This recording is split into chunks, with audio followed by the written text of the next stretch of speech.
Welcome back to another edition of the Fried Egg Golf Podcast. I am your host, Andy Johnson, and I am excited for the second part of our latest talk with Tom Doak. So this will be another episode in the Yolk with Doak series. This one is really heavy on listener Q&A. So we took a bunch of questions in Club TFE and fired through them. So Tom, big thanks to Tom for chatting with us here at High Point. This is the second part of our conversation. It was a day later, and for him to make a little bit time for this episode. Before we get into the questions from Tom, let's take a quick second to talk about our partner, the USGA. This week, we can't get enough of watching the 124th U.S. Amateur, and it's a good reminder of the USGA's impact on golf extends far beyond just the U.S. Open. Every year, the organization supports 15 championships, providing a stage for thousands of golfers to compete at the highest level. But it's not just competitive golfers that benefit. The USGA supports programs and initiatives that affect every aspect of the game, including junior golf, environmental sustainability, and preserving the history of the game. When you become a USGA member, you play an important role in supporting the game that you love. You also receive great benefits like the U.S. Open or the U.S. Women's Open members hat, a personalized member bag tag, a subscription to the USGA's Golf Journal, and much more. Give back to golf and get back great benefits by visiting usga.org/friedegg and becoming a USGA member today. That's usga.org/friedegg. All right, let's get to the Yolk with Doak.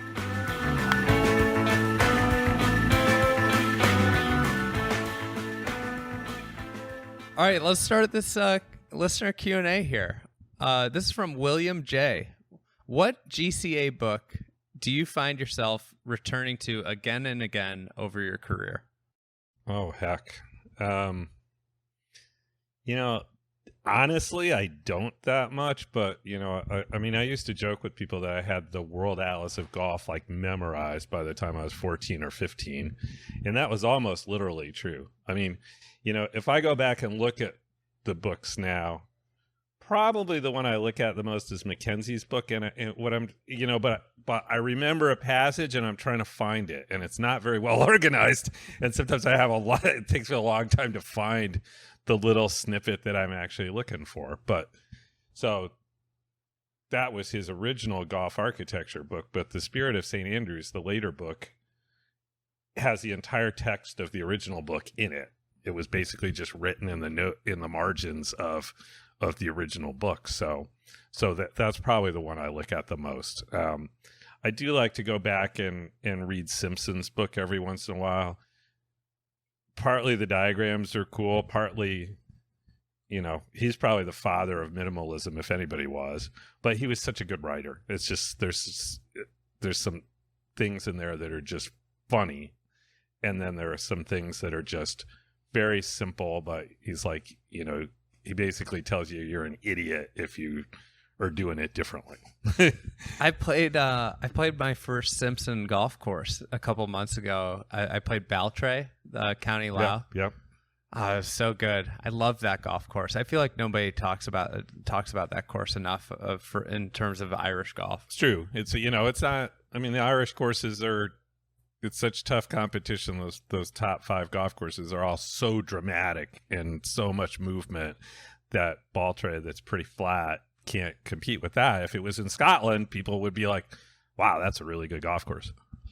We're at High Point. Here's a question about High Point. So this is a good one just because we're here and you're fresh off playing 18 holes of the preview play. And it's from Andrew C. Are you building the new holes at High Point as if you were late 20s Tom, or rather with your current style and principles at the forefront? Is this complicated by the fact that you are restoring your own holes and building new holes at the same time? I might lose my place in a multi-part question, so you may have to remind me about this later on. I thought about that some. It helped that the routing for the 9 new holes that haven't opened yet was a routing I did for a third 9 in 1988. So that was the old Tom doing that routing. And when when we started talking about doing this, and we weren't going to tear up the hops farm, so we were going to have to go over there for the rest of the golf course, I thought, oh, maybe that routing wasn't that great, and I'll try to do another version of it. And I tried a couple different things, but I didn't like them as much. And I said, okay, I'm going to keep the routing that I did when I was young, and that'll kind of keep me on the right track. The only thing that's different is I've got a lot more talented help to help me build it this time than I had the last time. I say it a lot. I really mean it. My ideas are not that much different than they were when I was 25, 30 years old. The execution is a lot better, and I have a lot more talented people helping. I didn't have Brian Slonick to build bunkers here the first time. I'd never even tried to build a bunker that had sand going up the face.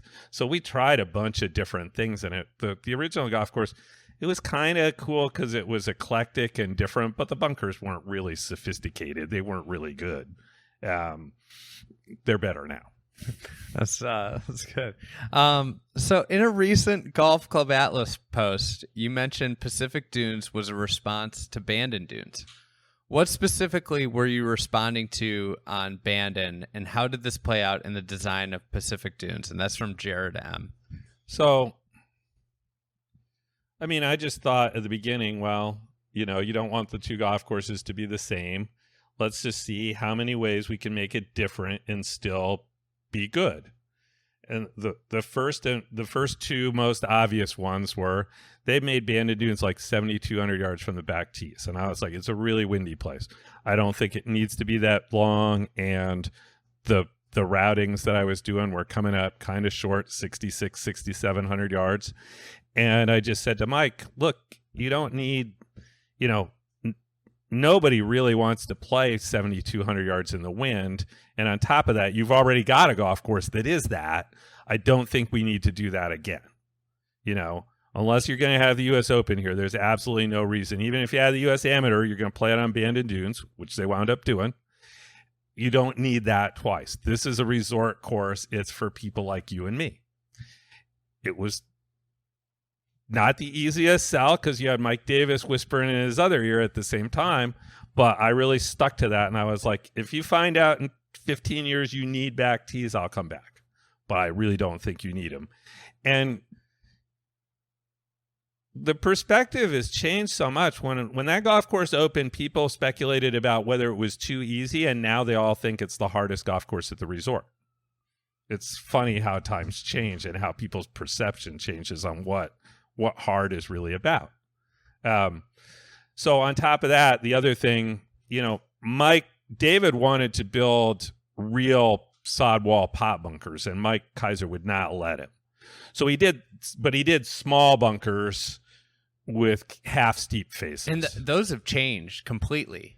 I saw some old photos of Bandon. I was shocked at how different the bunkers are. And I have not been out on Bandon Dunes in probably 15 years. I've only played Pacific a couple of times in the last 10 years. So I don't even know exactly what they look like now. But the original bunkers were kind of like Ballybunion. Ballybunion doesn't have many bunkers. They're small. They're kind of like being inside a little cone. It's not easy to get out, but it's not, they're not really severe. Mike just was adamant that people hated leaving it in a bunker, and he didn't want guests to have that experience. So he wanted it where you could get out anyway, instead of hitting the sod wall. Pacific Dunes had some land that had just natural blowouts in the dunes, like the 18th hole. There were just big sand craters and several places around the golf course. So when we started building it, when we started building the golf course, Mike wasn't sure he wanted to go ahead with all 18 holes. We talked about building 4 or 5 holes as like a test case and building bunkers like that to see how they would hold up. And then the first 3 holes we built were 10, 11, and 5, the 3 par 3s that are right together there.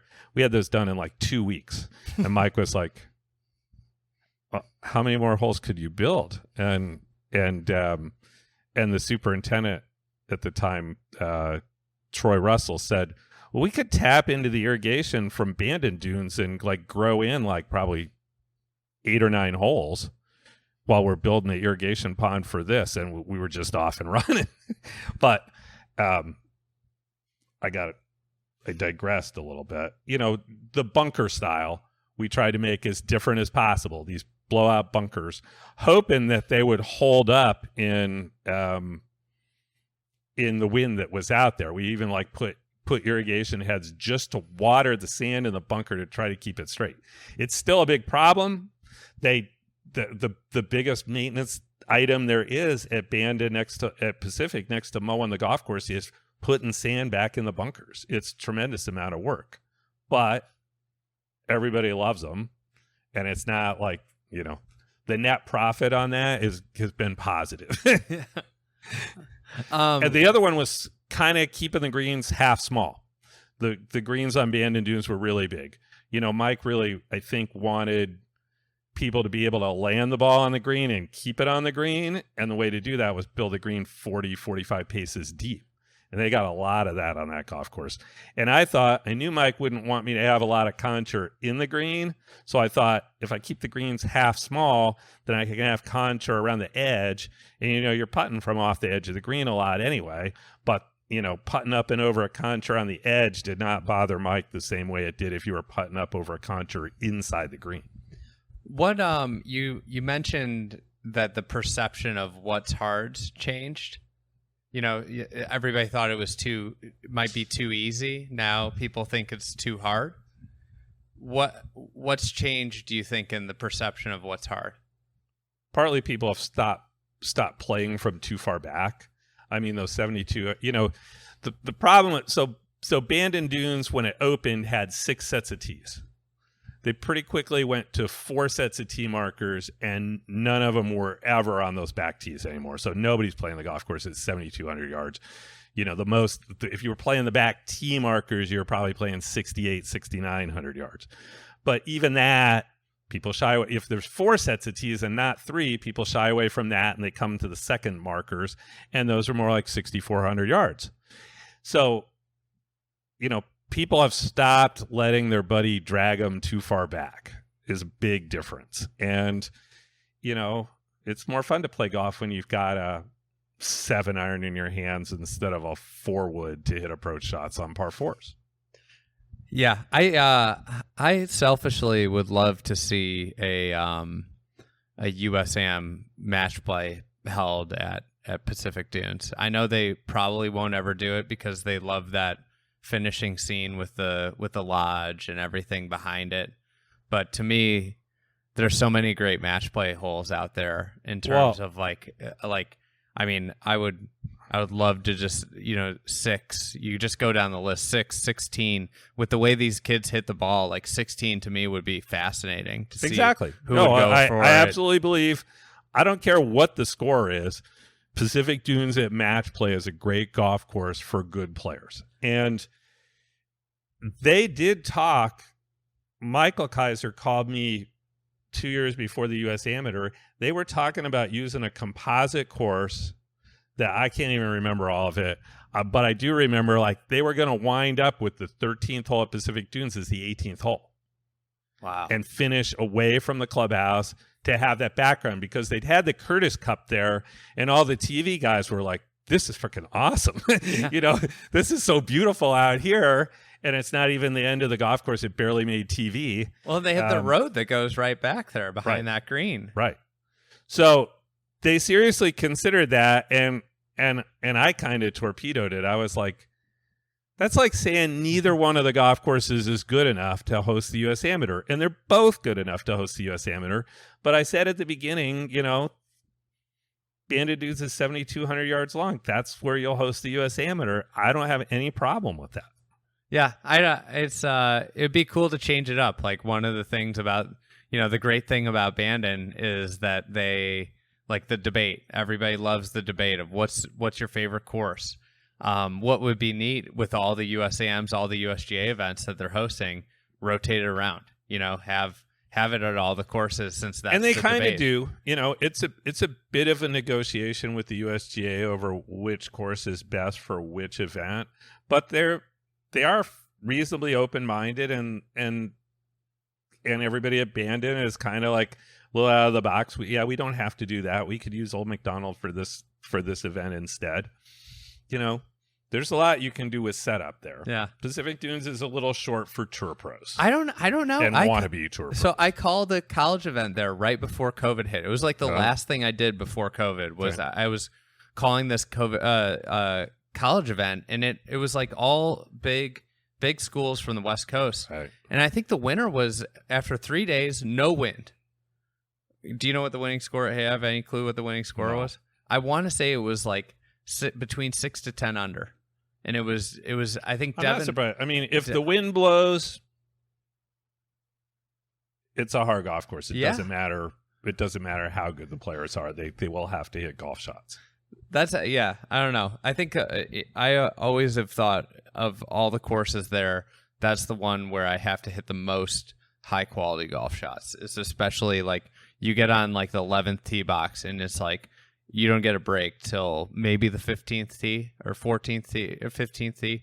Really is like when you feel like you can take your foot off the gas. All right, on to the next question here. All right, I thought this was interesting. Mark D asked if Tom could redo one routing he designed, which one would it be and why? I don't have an answer for that at all. Okay. I mean, I really don't. Oh, I do. All right. And it's people don't know the golf course. So. Is it the Quail? No, it's Riverfront in Virginia. I did this course in Suffolk, Virginia. Like it's my 6th or 7th golf course that I did, and it's part of a housing development. It's a really affordable public golf course. You could play it for about $30. They're still maintaining it. There's about 3 or 4 holes where the houses are way too close, but the rest of it's pretty good. When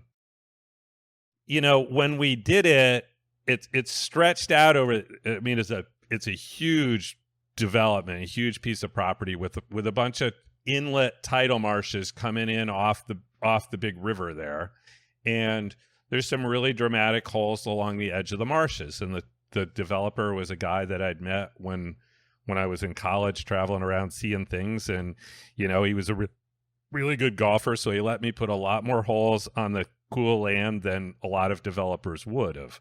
But the land was kind of 3 peninsulas, and I tried to stretch the course out over all 3 peninsulas. And that meant you wound up with houses like right next to some of the holes, In hindsight, I wish I just hadn't stretched it out so far and kept like 9 of the holes where it was just a core golf course and then gone out and gone off along the marshes more, instead of exposing it to the real estate quite so much. Because then the houses would have all gone on that peninsula. Right. And you wouldn't have had... Well, there still would have been some houses around the others, but not as much as there is now. Interesting. That's a good one. That's a really good one. It's like, because everybody always tries...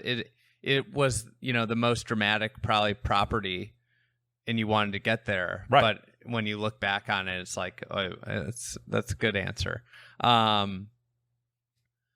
Here's one from Gray. He asked, what are the major differences between working with an experienced golf developer versus a first-time developer?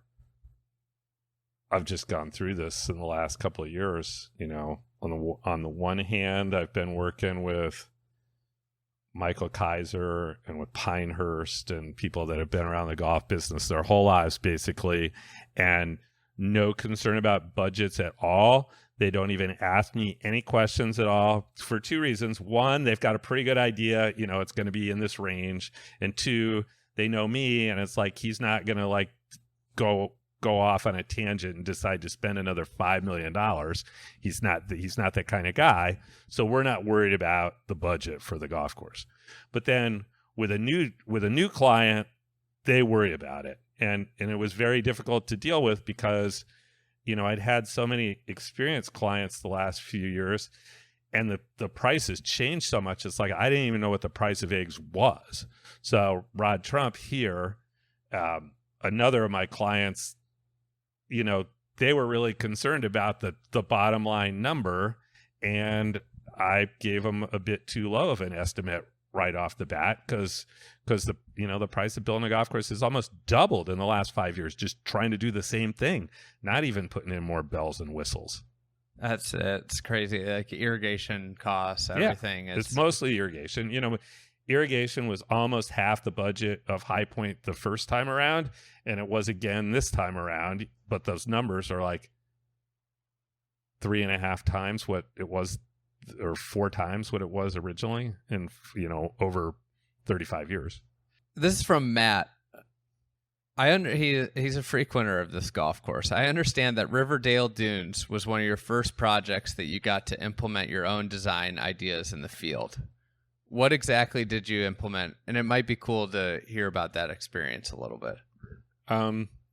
So, when the first job I worked on for the Dyes was Long Cove Club in Hilton Head. And, I was like a junior in college. I read a lot of books, thought I knew a lot about architecture. It only took me maybe 2 days of working on a construction site to figure out, okay, Mr. Dye does not need any help designing anything. He needs help getting this built and like making sure that all the little details are right.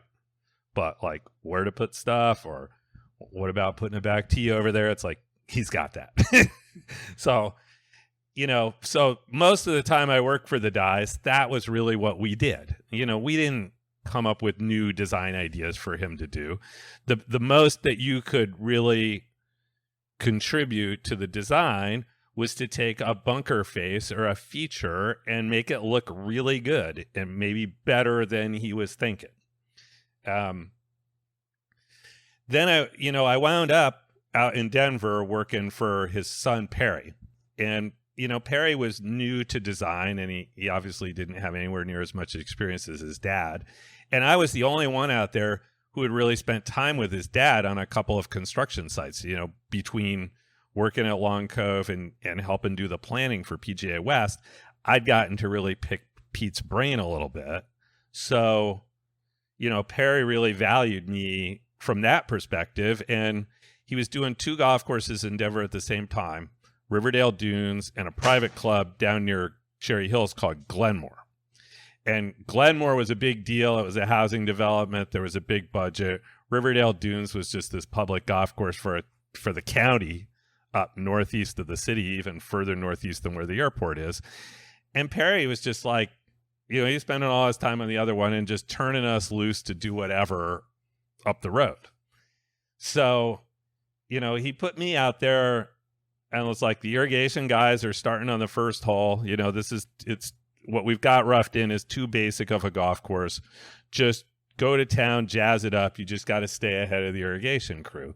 So the first 2 or 3 holes, I didn't do very much. I'm learning to run a bulldozer, and I'm working with one other guy. Jim Urbino was the only one who had any experience at all. He had shaped one other golf course before that. So I'm telling him what to do. And then at some point, Jim had to go back to his real job, and I had to get on the bulldozer and do the last few greens. But it started like just shape a green, reshape a green and make it more interesting. And then it was like, okay, well, let's move the tee on this hole over to play diagonally over this feature instead of just parallel with it. And then it went from that to like I'm moving greens and putting a green in the hollow where the bunker was supposed to be and turning what was supposed to be the green into a big mound and showing Jim a picture of the Dell hole at La Hinch and saying something like that there. And, it's a wildly interesting golf course because we were staying ahead of the irrigation crew and we could kind of do what we wanted. He asked specifically about the 5th and 7th greens. He said they really stand out to him. But he was curious. Yeah. So those, like I said, I started on 2, 3, 4, and I wasn't doing very exaggerated stuff at all. They were interesting greens, but they were gentle. And the 5th green, I did a version of it, and Perry came out and said, oh, that's boring. Why don't you do something more dramatic? And I was like, all right, I'll show you what dramatic is. It's been a long time since I played that golf course, but that's a pretty wild green for my standards. And so is number 7 is like along the water, and then there's like it comes up onto a plateau, and then there's a backhole location back down behind that with the water behind. Those 2 greens would be pretty wild. That's great. All right, here's a Sedge question. Rich H said, do you think other architects should follow the path you took with Sedge Valley? It's really a question of whether other clients will let them follow the path we took at Sedge Valley. I mean, I think for sure there is. I think that a 6,200-yard golf course that's well done and the details are well done could be hugely popular. And the need to build something longer to say that it's longer has mostly gone away now. People don't think about that the same way that they used to. But, you know, that's still not the conventional wisdom of the golf business, and most developers are afraid to let somebody go there. Yeah, I think that's a good answer to that question, because I think there are a lot of times people that want, I think like it's so rare that architects get to build exactly what they want, right? It's so often, there's parameters around it, and there's certain non-negotiables, and I think like the other hard thing is like I gave you 300 acres or 400 acres, and well, yeah, if they're giving you 400 acres, they probably don't want a 6,200-yard golf course. But I think a lot of guys on the architect side, I think a lot of guys, they don't get to know the client well enough to see what makes them tick. And they don't try, they don't kind of push the envelope to try to get them thinking the same way. They just lay out the 6,800-yard golf course. And once you've done that, you're not backing away from that and building the 6,200-yard golf course. If that's what you wanted to do, you would have to start slow and not have a plan, and work on trying to figure out if this is a client that would do something like that, and try to talk to them about it before you did a routing for it. It's like the best example I could think of in my own career is the Loop. Trying to sell any client on the idea of doing a reversible golf course, I figured I'd wanted to do it for 20 years. The only client that I ever even broached the idea to was Jerry Rawls, who donated all the money to do the golf course at Texas Tech, because he was an engineer. He was like a Silicon Valley guy, and I thought, maybe his brain, he'd be the kind of guy to go for it. But that was a dead flat piece of ground, and we had to do a lot of. He wanted it to be pretty, and it's hard to make it pretty if you're worried about making it work in both directions. It's kind of like the prettier you make it in one direction, the unpretty it is in the other direction. So didn't try it again. And when I went over to Lou Thompson, Lou didn't know much about the golf business, and that was an advantage. But when I asked him what he wanted, he said, well, I want something that's going to make people stay here and play again the next day, because that's why this place loses money right now. Nobody stays. Nobody even has a beer before they go to Gaylord. And I thought, okay. And then he said, and I want it to wow people. And I thought, well, it's a general piece of land. The land isn't going to wow people. The only way it can wow people is if the concept is really different. I'm like, he might actually go for this. And, I didn't tell him right away. I spent like 2 months trying to figure out if I could make it work. And then I showed him the one way, and he's like, that doesn't really wow me. And then I showed him that it was also playable for backwards. And he just sat there kind of dumbfounded for about 30 seconds. And he went, okay, now I'm wowed. But again, that's what, if you want to try to get the client to do something different, you got to pick the right client for the thing that you want to do, and you've got to get them invested, and that's a good idea. And here's why it's a good idea. And if they just, if it's your typical client, the unfortunate part of the golf business is there used to be a lot of golf courses built where the client did not care about golf. It was a housing deal. That's all the client really cared about. Any old golf course was fine. So just build me a conventional golf course. Don't push the boundaries. Don't spend more money trying to make it great. That's not what we need. We're in this to sell the houses. Don't make it controversial. There's not as many projects like that anymore. But there's still a lot of clients that think that way. And, if you're an architect and you want to do something different, you got to find the right clients to let you do that. Have you, I think like one of the most interesting aspects of golf architecture is like you give somebody the same piece, like give 10 architects the same piece of land, you get 10 different ideas. Amazingly different routings. Yeah. Yes, amazingly different. Have you ever gone to like a meeting about a routing with a couple options? Does that ever happen? Or do you always get set down? Do you always drill down to this is what I want to do here? I always try to drill down to what I want to do and get feedback and iterate off what I've done. Mm-hmm. All right, let's work on these 3 holes over here. They're not quite as good. But no, if you just go in like you're an open book and I could do this or I could do that, you're letting them make the decisions for you. You would want to be very careful about who you're letting make those decisions. I just would be interested in, like, in the framework of this question, right? If somebody gives you 400 pieces of land, build me a golf course, like it's almost hard. I would imagine it's hard to go in, say, especially if you're working, you're trying to get the job. It'd be hard to be like, I want to build 5,900 yard par 67. Yeah, I mean, it was certainly a much easier sell for Sand Valley, which already had 2 or 3 other golf courses that were big and wide and everything else, than it would be as like a standalone 18-hole private club.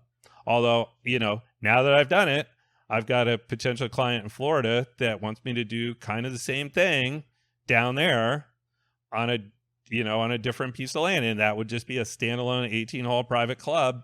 He doesn't care how long it is. He just wants it to be cool. I don't know if I'm just this way, but like, I don't think that golf should take 4 hours. Like, exactly. That's the whole idea. I kind of think that there should be versions of golf. Recently, I rarely play golf when I'm home. It is like, because I play so much when I travel, and I've been traveling so much. I like am home. I'm home. And you're married. Yeah, and I'm married, and I've got a young kid. Yeah.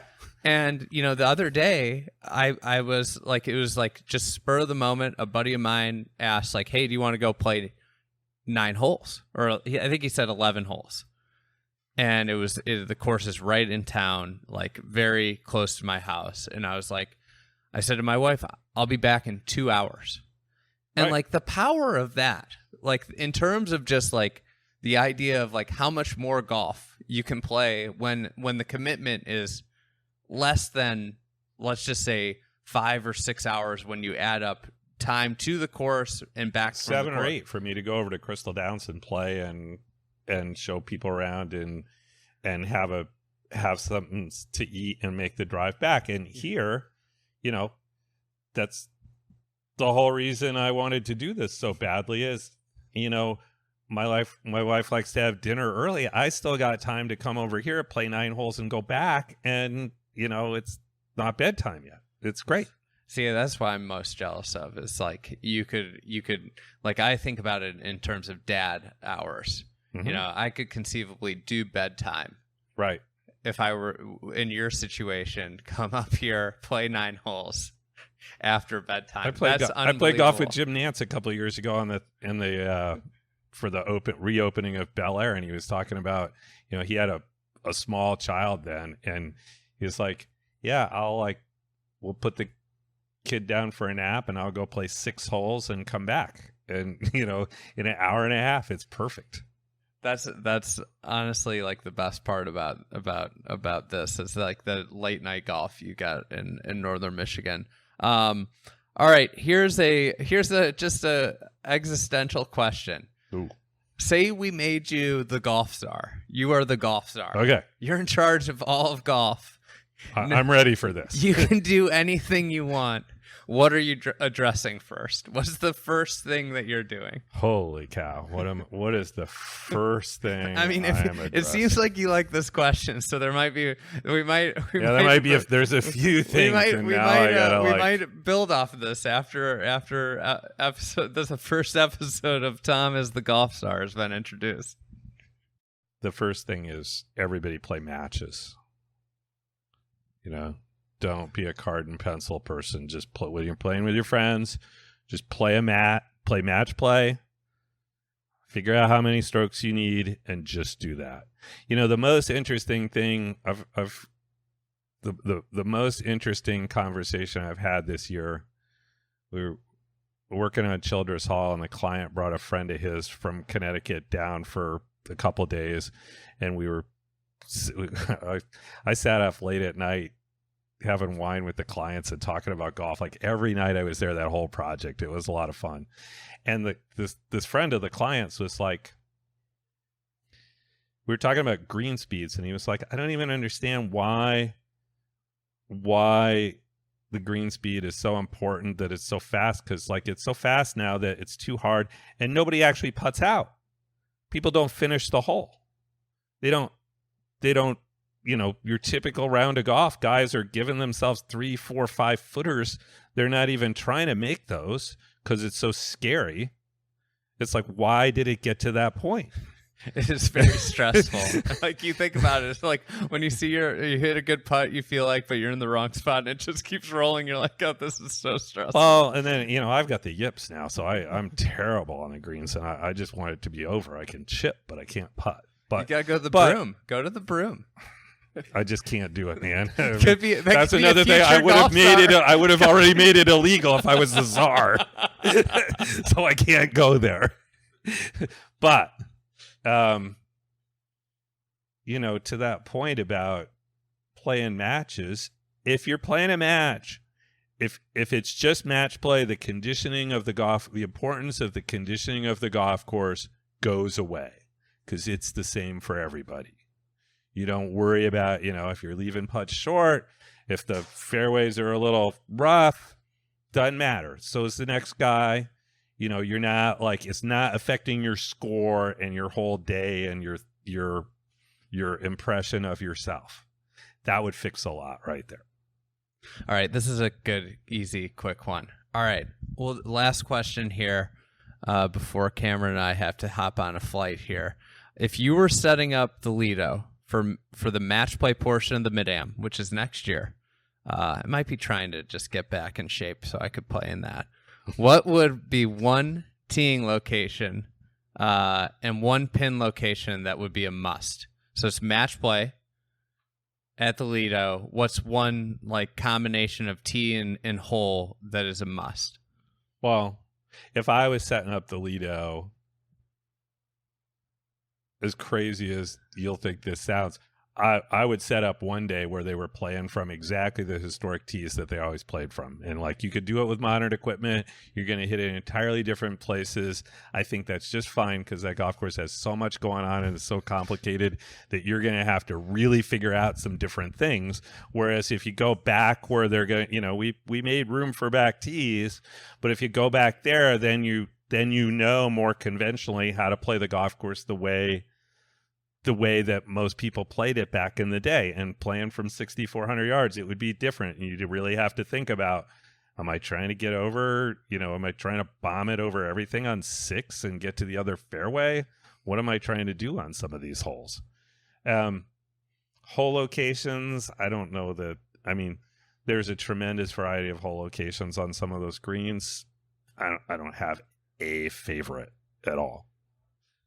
All right, Tom, big thanks for another session of these pods. I know there's been a lot of people clamoring for our a new batch. So big thanks for making some time, and hopefully we'll be back with more soon. But enjoy the rest of your time at home here, and come up and see me anytime. This is easy. I would like to. I'm trying to actively spend more time up here. So if maybe I'll try and get up here again this year. All right, thanks, Andy.